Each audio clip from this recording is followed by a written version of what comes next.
के साथ करेंगे। झुंझुनू से यह बड़ी खबर है, जहां पर एक रेप विक्टिम का मेडिकल कराने के लिए पुलिस और पीड़िता के परिजनों को तकरीबन 6 घंटे तक डॉक्टर्स का इंतजार करना पड़ गया। 2 अस्पतालों के डॉक्टर्स ने तो मेडिकल करने से ही साफ मना कर दिया। सीएमएचओ डॉक्टर राजकुमार डांगी ने दोनों डॉक्टर्स को एपीओ कर दिया है। जानकारी के मुताबिक पचेरी थाना इलाके के गांव के एक नाबालिग को 3 दिन पहले एक युवक बहला फुसलाकर भगा ले गया था। पुलिस सोमवार शाम को नाबालिग को दस्तयाब कर उसका मेडिकल करवाने के लिए पचेरी पीएचसी पहुंची, जहां पर वहां की प्रभारी डॉक्टर वर्तिका अस्पताल में नहीं मिली। फोन करने पर मेडिकल करने से ही मना कर दिया और मोबाइल स्विच ऑफ कर लिया। इसके बाद पुलिस ने बीसीएमओ डॉक्टर जगबीर भगसारा को सूचना दी। बीसीएमओ ने बुहाना सीएचसी ले जाकर मेडिकल कराने को कहा। इसके बाद पुलिस बुहाना सीएचसी पहुंची। वहां पर भी डॉक्टर संतोष भगासरा ने पीड़िता का मेडिकल कराने से साफ इंकार कर दिया। पुलिस ने सीएमएचओ डॉक्टर राजकुमार डांगी को इसकी सूचना दी। डॉक्टर राजकुमार डांगी ने इसे राज्य कार्य में लापरवाही और आदेशों की अवहेलना मानते हुए दोनों डॉक्टर्स को जयपुर एपीओ कर दिया है। इसके बाद सीएमएचओ ने मेडिकल टीम का गठन किया। गठित टीम के दोनों डॉक्टर्स रात तकरीबन 10:30 बजे बुहाना पहुंची। इसके बाद पीड़िता का मेडिकल हो सका। तो खबर चौंकाने वाली है। लड़की का मुकदमा दर्ज था 363 आईपीसी में, तो उसमें आज उस नाबालिग बच्ची को लेकर आए। फिर उसने इसका मेडिकल करवाने के लिए तो उसको संबंधी मेडिकल करवाया जाना था, तो सीएचसी बुहाना पे आए। वहाँ पे कोई महिला डॉक्टर उपलब्ध नहीं है, जिसके लिए मेडिकल बोर्ड गठित कराने के लिए मेल भी किया गया था। बीसीएमओ बुहाना से भी जरिए टेलीफोन संपर्क हुआ, लेकिन कोई संतोषजनक जवाब नहीं मिला। 2.5-3 घंटे हो गए सीएचसी पे आए हुए। पीड़िता को बैठा रखा है, परेशान हो रहे हैं। यहाँ से सीएलसी मेंबर के सामने भी रात को पेश करनी है पीड़िता को। पचेरी पीएचसी में गए थे, वहाँ पे क्या रहा? पचेरी पीएचसी पे डॉक्टर मिले ही नहीं। और ज्यादा जानकारी के साथ सहयोगी कृष्ण सिंह शेखावत हमारे साथ जुड़ चुके हैं। कृष्ण, इस खबर के बाद सबसे बड़ा सवाल यही है कि आखिर हो क्या रहा है? एक तो पहले पीड़िता मेडिकल कराने पहुंचती है, वहां पर डॉक्टर्स इंकार कर देते हैं। रेप विक्टिम को 6 घंटे तक इंतजार करना पड़ता है मेडिकल के लिए। अब क्या कार्रवाई की जा रही है? जी प्रियंका, मैं आपको बता दूं कि ये पूरा मामला है जैसे ही सीएमएचओ डॉक्टर राजकुमार डांगी के संज्ञान में आया, उन्होंने तत्काल मामले में एक्शन लेते हुए जो पचेरी पीएचसी की डॉक्टर वर्तिका और जो बुहाना सीएचसी की डॉक्टर है संतोष भगासरा, उनको एपीओ कर दिया। उसके बाद उन्होंने तुरंत है वो मेडिकल टीम का गठन किया और कुहाड़वास पीएचसी और जो बसावता पीएचसी है उसकी 2 महिला चिकित्सकों को टीम में शामिल किया गया और फिर रात को है उनका मेडिकल करवाया गया। तो इस पूरे मामले में सवाल खड़े हो रहे हैं कि त्वरित मेडिकल होना चाहिए था, मगर 2 महिला चिकित्सकों ने है वो पीड़िता को दर दर भटकने को मजबूर किया और करीब 6 घंटे तक पीड़िता और उसके परिजन और जो पचेरी पुलिस है वो मेडिकल के लिए इस अस्पताल से उस अस्पताल तक भटकते रहे और आखिरकार सीएमएचओ की दखल के बाद है वो रात 10:30 बजे बाद मेडिकल है वो शुरू हो पाया। जी बिल्कुल कृष्ण, बेहद दुखद है जब एक रेप विक्टिम को इस तरीके से दर दर की ठोकरें खानी पड़ती हैं सिर्फ और सिर्फ मेडिकल के लिए, और जब पुलिस साथ में है तब इस तरीके के वाकया हो रहे हैं। जो आम लोग पहुंचते होंगे इलाज के लिए, उनका क्या होता होगा? क्या वजह बता रही है महिला डॉक्टर्स इसके पीछे जो उन्होंने इंकार किया? महिला डॉक्टर है वर्तिका, उनका कल से ही स्विच ऑफ आ रहा है। हाँ। और उसके बाद जो संतोष भगासरा है उन्होंने भी मीडिया से वो बातचीत करने से मना कर दिया। तो इस पूरे मामले में है वो दोनों ही डॉक्टर्स की जो कार्य के प्रति लापरवाही है वो साफ तौर पर देखी जा सकती है कि एक दुष्कर्म पीड़िता है उसको मेडिकल के लिए इस तरह भटकना पड़ा है। तो एक सवाल ये भी खड़ा होता है कि अगर आम आदमी इलाज के लिए पहुंचता होगा तो उन्हें कितनी परेशानियों का सामना इस तरह के चिकित्सकों के व्यवहार से करना पड़ता होगा। बिल्कुल बिल्कुल कृष्ण, ये बड़े सवाल खड़े हो रहे हैं कि आम आदमी जब यहाँ पर इलाज के लिए पहुंचता होगा तो आखिर उसे कौन कौन सी दिक्कतों का सामना करना पड़ता होगा। बहुत शुक्रिया आपका तमाम जानकारियों के लिए। और रुक कर लेते हैं, इस बीच मिल रही एक और बड़ी खबर का। चित्तौड़गढ़ से ये बड़ी खबर है, जहां पर एसीबी की एक और बड़ी कार्रवाई देखने को मिली है। वन्य जीव अभ्यारण्य के रेंजर रिश्वत के साथ ट्रैप किए गए हैं। रेंजर सलीम मोहम्मद 60,000 की रिश्वत के साथ ट्रैप हुआ है। अवैध लकड़ी परिवहन के एवज में रिश्वत ली जा रही थी। क्षेत्रीय वन अधिकारी बस्ती कार्यालय में ये बड़ी कार्रवाई की गई, जिसकी तस्वीरें आप देख पा रहे हैं। एसीबी की ओर से एक और बड़ी कार्रवाई की गई है। रेंजर सलीम को ट्रैप कर लिया गया है। ट्रैप के बाद भी कार्रवाई लगातार जारी है। अहम दस्तावेज खंगाले जा रहे हैं। इससे पहले कब कब रिश्वत ली गई, इन तमाम बातों को लेकर पूछताछ की जा रही है। तो अब कई सारे सवाल जवाब किए जाएंगे रेंजर से। सुनिए क्या कुछ कहा एसीबी ने। इस व्यक्ति से 60,000 रुपए जो इससे लेन देन किया गया रिश्वत राशि, और इस सलीम को ट्रैप किया गया। सलीम को उसके कार्यालय में ही आज परिवादी ने उसको बुलाया था और वह वहां पर गया। पैसे 60,000 रुपए उसने दिए। वह 60,000 रुपए उस व्यक्ति सलीम ने तुरंत ही अपने नौकर को बुलाकर उसके पास भिजवा दिए। नौकर ने वह नोट अपने घर के पिछवाड़े की तरफ फेंक दिए, जिन्हें बरामद किया गया। सलीम को और उसके नौकर को जो है अपराध। पीयूष सहयोगी हमारे साथ जुड़ चुके हैं। पीयूष, एक और बड़ी कार्रवाई एसीबी की ओर से, क्या और कुछ खुलासे हो पाए हैं मामले पर? ये देखिए, सबसे पहले तो बता दूं कि ये जो वन क्षेत्र है, वन क्षेत्र में से जो जलाऊ लकड़ी है वो ले जाने का मामला है। इस संबंध में जो रेंजर है, बस्ती रेंजर जो है, इन्होंने पूर्व में एक पिकअप पकड़ी थी, जिससे 1 लाख रुपए इन्होंने रिश्वत के रूप में लिए थे और 25,000 रुपए की रसीद काट दी थी। जिसके बाद से इनकी बंदी के रूप में, हमेशा के लिए बंदी के रूप में 50,000 से 60,000 रुपए हर महीने देना तय हुआ था। इसी को एसीबी की चित्तौड़ की टीम जो है, उन्होंने कार्रवाई करते हुए रेंजर को और उसके नौकर को आज ट्रैप किया है। उसके बाद इन्हें न्यायालय में पेश करने के बाद रिमांड पे लिया जाएगा और इनकी जो संपत्ति है, आय सदी संपत्ति, जो भी जितना भी इनके पास माल है उसके संबंध में जानकारी ली जाएगी, इनके घरों में दबिश दी जाएगी। तो सबसे पहले इन्हें न्यायालय में पेश किया जाएगा, वहां से इनकी पीसी रिमांड प्राप्त की जाएगी।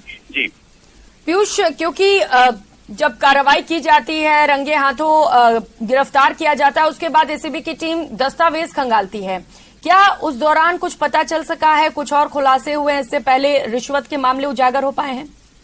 जी देखिए, इस संबंध में इन्होंने पूर्व में किस तरह की रिश्वत ली है, ये पीसी रिमांड के दौरान ही पता चल पाएगा। फिलहाल तो इन्हें न्यायालय में कोर्ट में पेश करने की जो है वो कार्रवाई की जा रही है। ठीक है पीयूष, बहुत शुक्रिया आपका तमाम जानकारियों के लिए।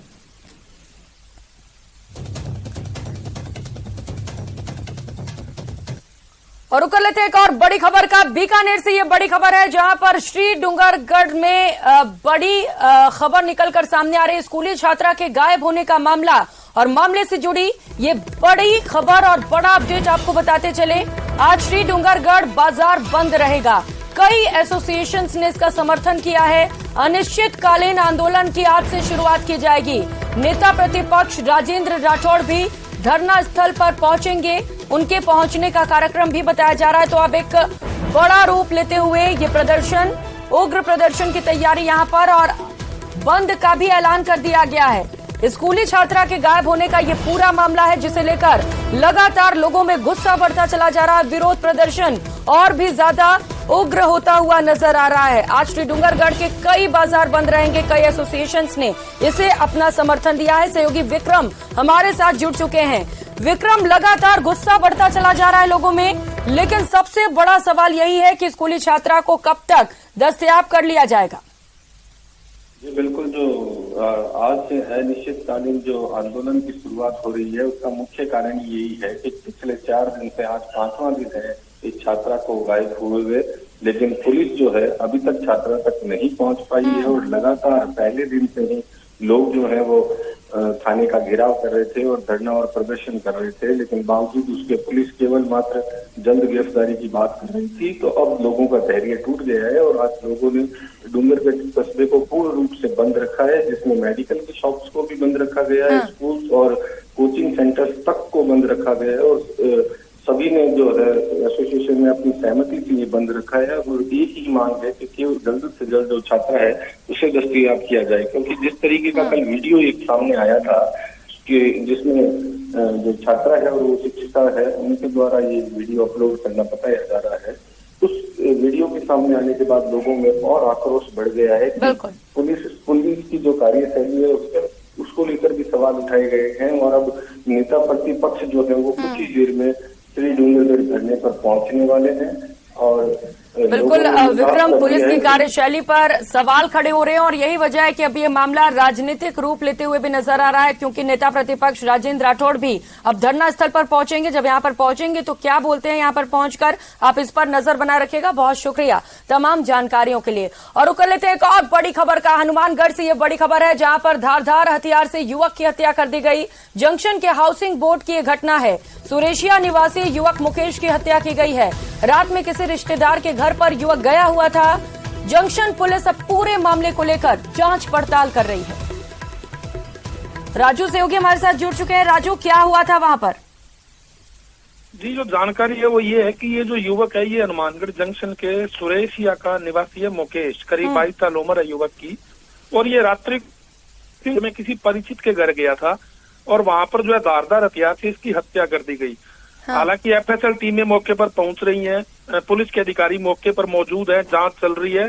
और जो पुलिस के अधिकारियों का कहना है कि जो प्रारंभिक जानकारी आ रही है वो कहीं ना कहीं अवैध संबंधों का मामला नजर आ रहा है कि परिवार की किसी महिला से इसके शायद कोई ऐसे संबंध थे और ये रात्रि को गया था। ऐसी बात अभी तक निकल कर आ रही है। ये बात स्पष्ट नहीं है। पुलिस अधिकारियों का कहना है कि ऐसी बात प्रारंभिक स्तर पर जानकारी मिल रही है। और जो वहां पर कोई और भी एक व्यक्ति था, इस परिवार के अलावा बाहरी एक व्यक्ति भी मौजूद था, ऐसा भी बताया जा रहा है। और उस व्यक्ति के द्वारा और परिवार की महिला के द्वारा इसकी हत्या की बात सामने आ रही है। फिलहाल जो है पुलिस के अधिकारी मौके पर, एफएसएल टीम भी पहुंच रही है थोड़ी देर में। और उसके बाद ही पूरी घटना का खुलासा होगा। जी बिल्कुल राजू, जांच के बाद ही असल वजहों का खुलासा हो सकेगा कि आखिर क्यों ये हत्या की गई। आप नजर बनाए रखिएगा। शुक्रिया फिलहाल तमाम जानकारियों के लिए। और अलवर से इस वक्त की बड़ी खबर सामने आ रही है, जहां पर जमीन के लिए जंग लगातार जारी है। सरकारी जमीन पर कब्जे को लेकर खूनी संघर्ष हुआ है। 24 बीघा जमीन को लेकर लगातार पिछले 1 सालों से विवाद चलता आ रहा है। खूनी संघर्ष में दिल्ली से बड़ी खबर आपको बताते चले, जहां पर राजस्थान कांग्रेस में संगठन विस्तार को लेकर कवायद लगातार जारी है। पीसीसी चीफ गोविंद सिंह डोटासरा आज भी दिल्ली के दौरे पर हैं। तो दिल्ली में एक और बैठक की जाएगी। राजस्थान में संगठन विस्तार को लेकर लगातार कवायदें की जा रही हैं। प्रदेश प्रभारी रंधावा पहुंचे हुए हैं Rajasthan state guest house. PCC chief Govind Singh Dotasra के साथ लगातार मंत्रणा कर रहे हैं। पिछले सप्ताह भी दिल्ली में कई मैराथन बैठकें की गई। मैराथन बैठकों के बाद एआईसीसी को सूची सौंपी गई थी। अब अंतिम समय में आंशिक फेरबदल किया जा रहा है। आला कमान के हस्तक्षेप के बाद बताया जा रहा है कि कुछ फेरबदल किया जा रहा है। चुनावी वर्ष में सोशल इंजीनियरिंग पर खासा फोकस है। एक्सरसाइज के बाद एआईसीसी को आज फाइनल सूची सौंपी जा सकती है। इसी सप्ताह में संगठन विस्तार की भी संभावनाएं जताई जा रही हैं। तो लगातार राजस्थान कांग्रेस में संगठन विस्तार को लेकर कवायदें तेज कर दी गई हैं। लखवीर सहयोगी दिल्ली से इस वक्त सीधे हमारे साथ जुड़ चुके हैं। लखवीर, जिस तरीके से कवायदें तेज हैं, ऐसा लग रहा है इसी सप्ताह कुछ हो सकता है। क्या जानकारी मिल पा रही है आज की बैठक को लेकर? जी बिल्कुल, राजस्थान में कांग्रेस पार्टी अपना संगठन विस्तार करना चाहती है और उसके मद्देनजर लगातार कई मैराथन बैठकें राष्ट्रीय राजधानी में पिछले सप्ताह भी हुई। और आज दूसरे दिन प्रदेश कांग्रेस के अध्यक्ष गोविंद डोटासरा दिल्ली में डेरा डाले हुए हैं। वहीं प्रदेश प्रभारी सुखजिंदर सिंह रंधावा भी दिल्ली पहुंच गए हैं। फिलहाल वे दिल्ली स्थित राजस्थान स्टेट गेस्ट हाउस में मौजूद हैं। दोनों नेता फाइनल मंत्रणा आज करेंगे।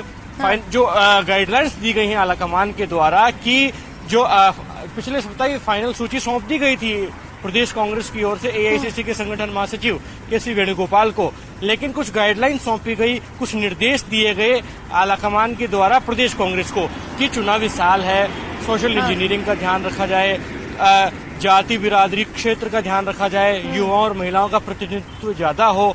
ये तमाम पहलू हैं जिनको फोकस करना चाहिए संगठन विस्तार में।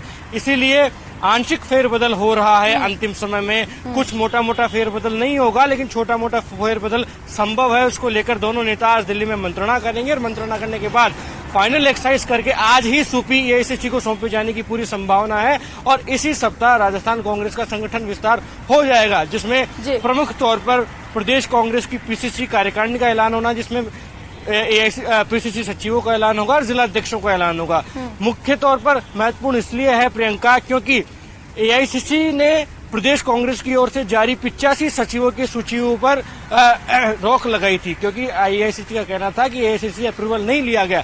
ऐसे में अब जो खबर निकलकर सामने आ रही है वो ये है कि अब जो नई पीसीसी की सूची आएगी, जिसमें कम से कम 100-125 के करीब नए सचिव होंगे, बल्कि ऐसा नहीं होगा कि सिर्फ 85 नामों की ऐलान हो, बल्कि ये है कि अब कहीं ना कहीं बढ़ोतरी हो रही है पीसीसी सचिवों के नामों में, और करीब 125 नाम होंगे।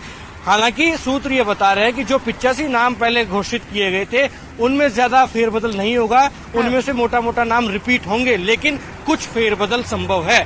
तो स्वाभाविक है कि चुनावी साल में कांग्रेस पार्टी अपने संगठन को धार देना चाहती है और जमीनी स्तर पर संगठन मजबूत करना चाहती है, ताकि जो कहना है कांग्रेस पार्टी का कि हमारी सरकार की योजनाओं का जनता का रेस्पॉन्स मिल रहा है और हम सरकार रिपीट करने जा रहे हैं। ऐसे में सरकार के तौर पर कांग्रेस अच्छा काम कर रही है उनका कहना है, लेकिन संगठन भी मजबूत करना होगा अगर सरकार रिपीट करनी है तो। इसीलिए कांग्रेस पार्टी अपना संगठन मजबूत कर रही है और यही कारण है कि जुलाई महीने, और चूंकि चुनावी साल है, ऐसे में कोई भी चूक कांग्रेस नहीं चाहती है। किस कदर राजस्थान में कांग्रेस जीत दर्ज कर सके, ये एक बड़ा चैलेंज है कांग्रेस के लिए। बाबूलाल धाल भी सहयोगी इस वक्त हमारे साथ जुड़ चुके हैं। बाबूलाल, चूंकि संगठन विस्तार को लेकर कवायदें तेज हैं और ये साफ तौर पर दिखाई दे रहा है कि कांग्रेस कितनी गंभीर है इसे लेकर, क्या चल रहा है इस वक्त जयपुर में? देखिए, जयपुर की तमाम जो कांग्रेस के कार्यकर्ता राजस्थान भर के, उनकी निगाह है कि सबसे पहले तो ये है कि पार्टी स्वीकार्य चेहरों पर दाव लगाएगी ताकि कहीं विरोध के सुर दिखाई ना पड़े। चुनावी साल है और जब जिम्मेदारी मिलेगी पार्टी में नेताओं को, तो जो वर्तमान में विधायक हैं उनको कहीं ना कहीं आशंका नहीं होनी चाहिए कि ये जो नेता है, ये कार्यकर्ता है, इसको इस पद पर जिम्मेदारी मिली है, कहीं ये मेरी टिकट के लिए खतरा तो नहीं बन जाए।